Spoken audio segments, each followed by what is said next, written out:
Assalamualaikum warahmatullahi wabarakatuh. Kami dari kelompok 3 ingin mempresentasikan hasil diskusi kami tentang analisis ide keperempuanan dan modernisasi Sumartini, karya Armin Pane dalam novel Belenggu. Masuk pada analisis unsur intrinsik novel Belenggu. Yang pertama ada tema. Tema menurut Kenny adalah makna yang dikandung oleh sebuah cerita. Namun karena sebuah cerita mampu mengandung lebih dari satu makna, maka pengertian tema perlu dipersempit. Menurut Nurgiantoro, menyatakan bahwa tema dipandang sebagai dasar cerita dan gagasan dasar umum sebuah karya novel. Tema merupakan aspek cerita yang sejajar dengan makna dalam pengalaman manusia. Sesuatu yang menjadikan suatu pengalaman begitu diingat. Tema yang diangkat oleh Armin Pane dalam novel Belenggu adalah pikiran, angan-angan, cita-cita, dan harapan setiap manusia yang terbelenggu. Selanjutnya yaitu ada penokohan. Dalam penokohan ada tokoh utama dan tokoh tambahan. Dilihat dari segi peranan atau tingkat pentingnya tokoh dalam sebuah cerita, ada tokoh yang tergolong penting dan ditampilkan terus-menerus, sehingga terasa mendominasi sebagian besar cerita. Sebaliknya, ada tokoh yang hanya dimunculkan sekali atau beberapa kali dalam cerita, dan itu pun mungkin dalam porsi penceritaan yang relatif pendek. Tokoh yang disebut pertama adalah tokoh utama cerita atau sentral karakter, sedang yang kedua yaitu tokoh tambahan atau tokoh periferal atau periferal karakter. Tokoh utama adalah tokoh yang diutamakan penceritaannya dalam novel yang bersangkutan. Selanjutnya yaitu ada tokoh protagonis dan tokoh antagonis. Tokoh protagonis adalah tokoh yang kita kagumi yang salah satu jenisnya secara populer disebut hero. Tokoh protagonis menampilkan sesuatu yang sesuai dengan pandangan dan harapan pembaca. Segala apa yang dirasa, dipikir, dan dilakukan tokoh itu sekaligus mewakili kita. Identifikasi diri terhadap tokoh yang demikian merupakan empati yang diberikan oleh pembaca. Sedangkan tokoh antagonis adalah tokoh yang menjadi penyebab terjadinya konflik. Tokoh yang beroposisi dengan tokoh protagonis, secara langsung ataupun tidak langsung, bersifat fisik ataupun batin. Ada tokoh sederhana dan bulat. Perbedaan tokoh sederhana dan tokoh bulat dilakukan berdasarkan perwatakannya.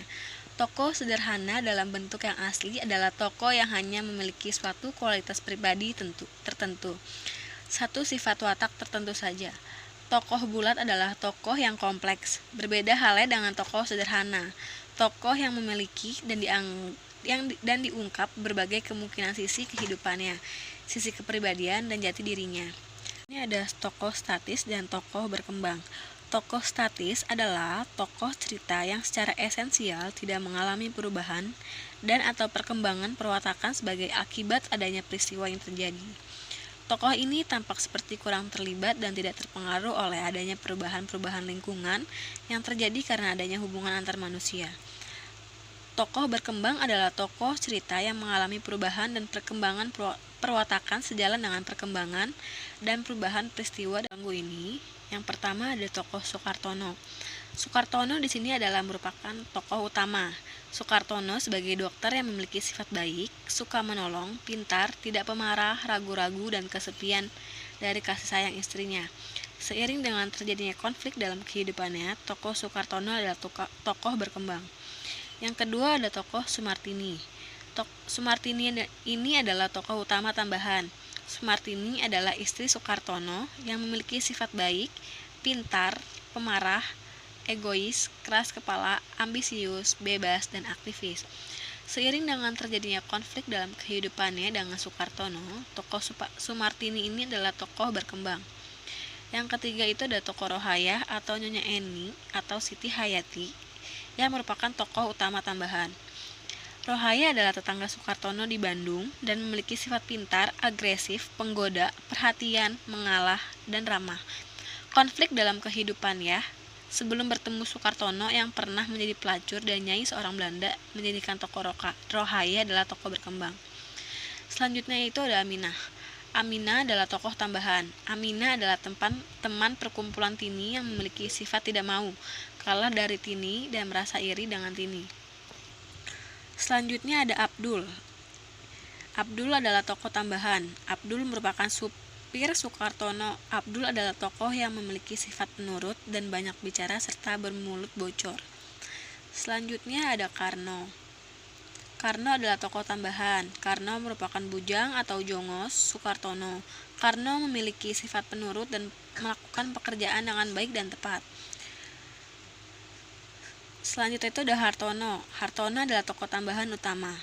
Hartono merupakan teman sekolah Sukartono di Malang. Hartono memiliki sikap ambisius, pekerja keras, aktivis, dan pintar. Hartono memiliki masa lalu dengan Sumartini yang tidak lain adalah istri Sukartono. Selanjutnya itu ada Sumardi yang merupakan tokoh tambahan. Sumardi di sini memiliki sifat yang senang mengganggu Tini dan bersekongkol dengan Aminah. Selanjutnya ada Mardani. Mardani adalah tokoh tambahan. Mardani merupakan teman sekolah Sukartono dan Hartono di Malang. Mardani memiliki sikap pintar dan mengagumi kecantikan Tini. Selanjutnya itu ada Nyonya Sumarjo. Nyonya Sumarjo adalah tokoh tambahan. Nyonya Sumarjo merupakan tokoh yang memiliki kedudukan atau pangkat dalam ruang lingkup pergaulan Sukartono dan Sumartini. Yang selanjutnya ada Nyonya Rusdio. Nyonya Rusdio juga sebagai tokoh tambahan. Ia memiliki sikap yang suka ikut campur urusan rumah tangga Tono dan Tini, peduli dan terbelenggu. Selanjutnya itu ada Nyonya Sutatmo yang merupakan juga tokoh tambahan. Nyonya Sutatmo ini memiliki sikap yang suka membicarakan orang lain. Yang terakhir itu ada Mangun Sucipto. Mangun Sucipto adalah tokoh tambahan. Mangun Sucipto merupakan paman Tini yang membantu menyelesaikan perselisihan antara Tono dan Tini. Mangun Sucipto memiliki sifat bijaksana dan peduli. Nah, itu ada alur. Alur di sini adalah konstruksi yang dibuat pembaca mengenai sebuah deretan peristiwa yang secara logik dan kronologik saling berkaitan yang diakibatkan atau dialami oleh para pelaku. Konstruksi alur tidak bisa dibuat tanpa mengetahui rangkaian peristiwa yang membentuk sebuah cerita atau dikenal sebagai plot. Plot adalah cerita yang berisi urutan kejadian, namun tiap kejadian itu hanya dihubungkan secara sebab akibat. Peristiwa yang satu disebabkan atau menyebabkan terjadinya peristiwa yang lain. Plot dalam penelitian ini dianalisis dengan urutan waktu. Urutan waktu yang dimaksud adalah waktu terjadinya peristiwa-peristiwa yang diceritakan dalam karya fiksi yang bersangkutan tahapan plot yang digunakan adalah tahapan rincian, yaitu peristiwa-peristiwa yang dikelompokkan berdasarkan tahap pergerakan konflik. Bisa dilihat pada paper. Tahapan plot yang terdapat dalam novel Belenggu antara lain yaitu pertama ada tahap awal. Tahap awal disebut juga tahap perkenalan yang pada umumnya berisi sejumlah informasi penting yang berkaitan dengan berbagai hal yang akan dikisahkan pada tahap-tahap berikutnya. Pada tahap awal novel Belenggu ini memperkenalkan tokohnya. Seperti Sukartono, sosok yang bekerja sebagai dokter memiliki istri bernama Sumartini. Mereka berdua adalah suami istri yang mapan, memiliki jongos dan supir pribadi. Mereka berdua sangat bahagia, tetapi kebahagiaan mereka hanya menjadi kenangan, sebab kini mereka hidup dalam kesendirian dan keegoisan masing-masing. Yang kedua ada tahap tengah. Tahap tengah ini disebut juga tahap konflik, atau konflik yang sudah mulai dimunculkan pada tahap sebelumnya menjadi semakin meningkat, semakin menegangkan. Pada tahap ini, awal masalah yang terjadi adalah saat Dr. Sukartono menemui pasiennya yang sedang sakit keras di sebuah hotel bernama Rohaya. Rohaya yang bersifat agresif, penuh kasih sayang, dan penggoda mulai mendekati Sukartono. Sukartono yang kesepian dan butuh kasih sayang akhirnya luluh terhadap Rohaya. Mereka berdua bermain api di belakang Sumartini. Yang terakhir itu ada tahap akhir, yang disebut juga tahap peleraian, menampilkan adegan tertentu sebagai akibat klimaks. Pada tahap ini, novel Belenggu menampilkan peristiwa Tini yang sudah curiga akan tabiat Sukartono, dan dia mengetahui perselingkuhan Tono dan Yah. Tini yang bertemu empat mata dengan Yah dan berusaha menyelesaikan apa yang terjadi antara mereka bertiga. Yah mengatakan bahwa ia tidak akan selamanya bersama dengan Tono. Yah pergi meninggalkan Tono dan Tini pergi untuk berpisah dan menjalani kehidupan masing-masing. Itu adalah latar. Yang pertama latar tempat.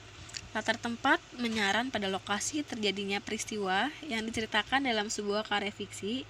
Unsur tempat yang dipergunakan mungkin berupa tempat-tempat dengan nama tertentu, inisial tertentu, mungkin lokasi tertentu tanpa nama jelas. Pengguna latar tempat dengan nama-nama tertentu haruslah mencerminkan atau paling tidak tak bertentangan dengan sifat dan keadaan geografis tempat yang bersangkutan. Latar waktu yang terjadi dalam novel Belanggu ini itu terjadi pada tahun 1929 sampai 1939.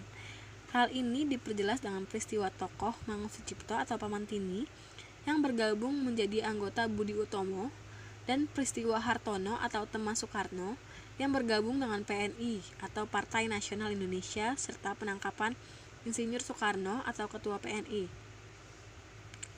Raden Gatot Mangkupraja atau Sekretaris II PB PNI, Markun Suradimarja atau Sekretaris II Pengurus PNI Cabang Bandung, dan Supradinata pada Desember 1929.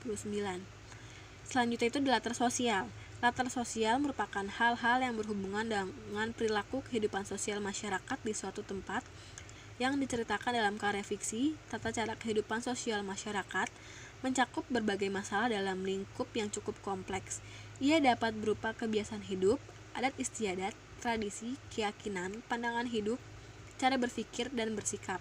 Di samping itu, latar sosial juga berhubungan dengan status sosial tokoh yang bersangkutan. Latar sosial yang ada dalam novel Belanggu adalah kondisi sosial masyarakat yang pikiran, harapan, dan impiannya terbelenggu. Bisa dilihat juga pada paper latar tempat yang terdapat dalam novel Belanggu itu yang pertama ada di Jakarta, yang kedua ada Tanjung Priuk, selanjutnya Solo dan Surabaya, yang keempat ada Bandung, terus ada Nirom Jawa Barat, dan New Caledonia. Sudut pandang yang digunakan dalam novel Belanggu adalah sudut pandang orang ketiga atau serba tahu. Armin Pane menceritakan bagaimana watak-watak, pemikiran, perasaan, dan kejadian yang ada dalam tokoh-tokohnya. Ia seperti orang yang maha tahu tentang tokoh-tokoh yang ia ceritakan dalam novelnya. Seperti contohnya pada saat Sukartono terkejut memandang ke arah istrinya, tetapi ia sudah berpaling lagi menuju ke kamar tidur. Menyala-nyala dalam hatinya, hendak terhambur kata marah dari mulutnya. Ah, alangkah cantiknya, ramping langsir, sikapnya menantang, demikian itu.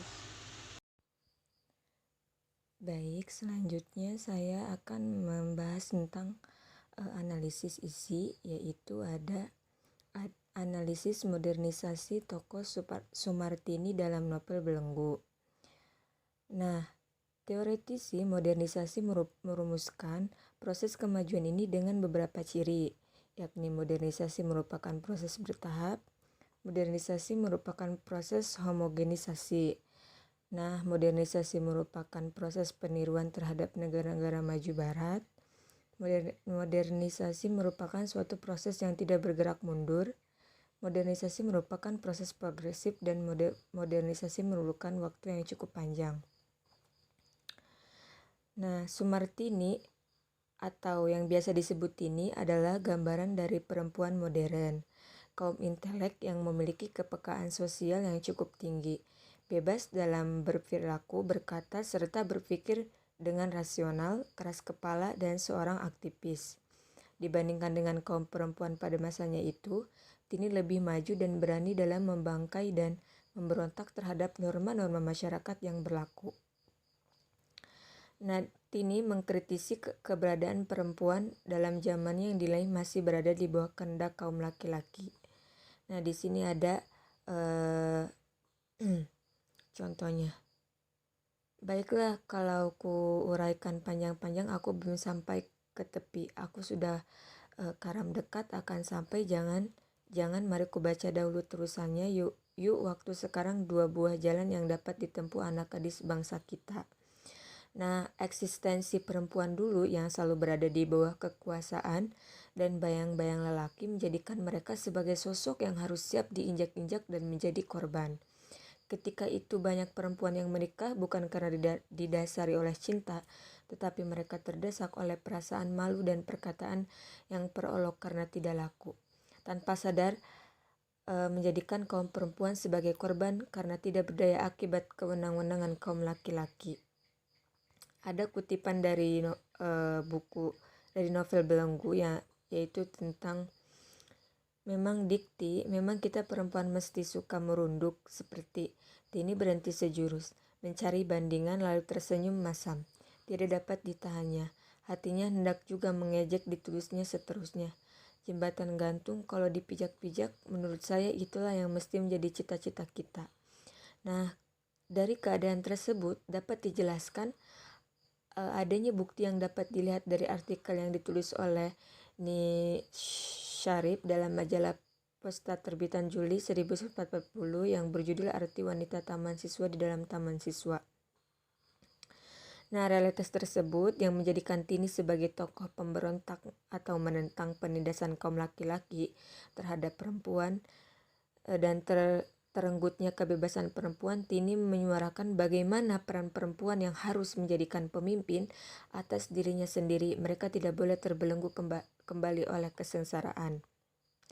Nah, Tini mempunyai sifat yang berani dalam mengambil sikap untuk mengkritisi bagaimana tradisi dan pikiran kolot yang masih dianut oleh beberapa perempuan. Salah satunya adalah tokoh Nyonya Rusdio.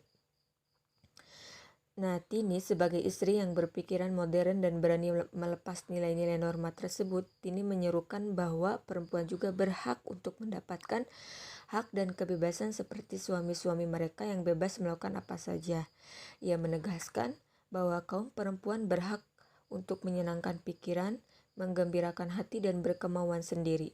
Tini tidak ingin menjadi sosok istri yang hanya tinggal di rumah menunggu suaminya pulang dan memanjakan mereka belaka.